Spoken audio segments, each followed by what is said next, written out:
hey guys! Another day, another gastos. So, ito na nga guys, at kakawi lang natin at nag-walking tayo and automatic, nagutom tayo. Ganon. Diba? Useless ang paglalakad. Nagutom tayo. So, may nadaanan ako dyan, bagong bukas lang to. I think siguro mag 1 month pa lang. Ito, ayan. Anong pronunciation nito? Chicken balam. Chicken balam. Ayan. So, parang siyang albait. So, syempre, na-curious tayo. Anong lasa nito, di ba? So, bago kasi, di ba? So, masarap ba?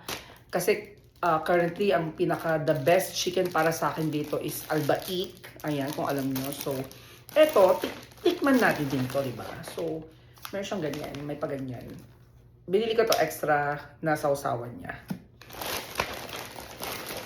And, ganito yung itsura niya. Malaki din yung box niya, in fairness.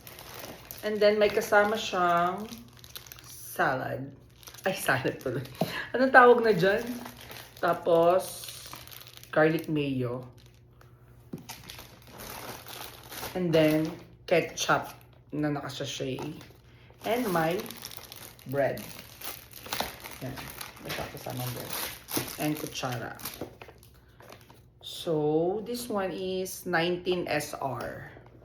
Gusto mo yun? So, tingnan natin yung loob. Itsura ng loob niya. Wow! Ganito yung loob niya, guys. Charan! In fairness ha, parang malalaki din yung chicken nila. Yan, may kasamang french fries.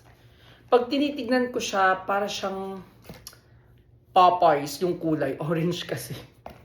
Orange kasi. So, ano pang hinihintay natin, guys? Tikman na natin. So, titikman ko itong sauce nila. 4 to na klase, pero ito daw yung masarap. Nakalimutan ko anong name nito, itong dipping sauce na to. So, tikman na natin habang mainit pa, guys. Sa Riyadh ata to nag-trending, ganyan. I'm not sure.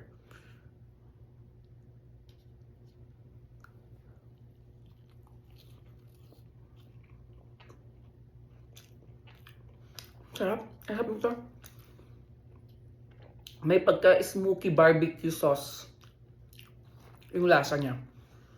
Tsaka yung amoy niya. Masarap.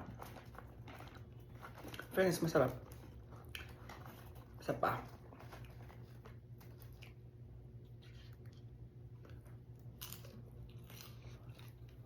Pag doon pala kayo nag-dine-in, merong cheese fountain.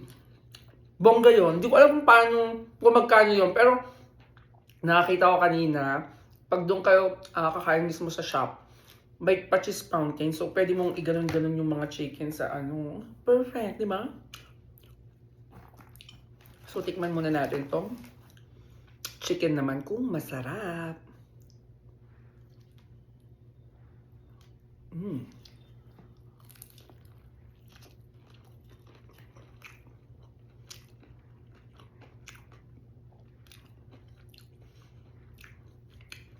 Tikman natin na walang ganito.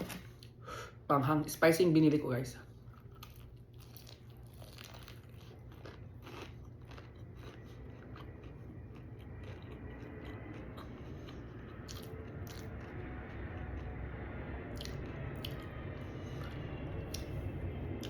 May lasa naman, masarap naman, pero iba pa rin yung basta yung kalaban niya.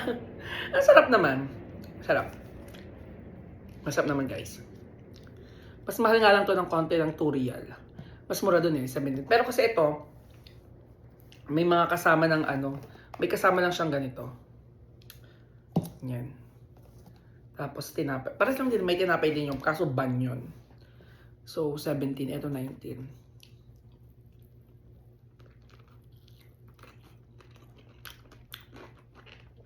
Sarap. Marami lang silang pagpipilian ng dipping sauce doon. At saka yung pa-cheese fountain. Try nyo, guys. Malapit lang dito sa katapat lang ng Hera Mall. Ayun yung pangalan niya. Yan. Balam. Yan. So, Kain muna ako guys. Bye!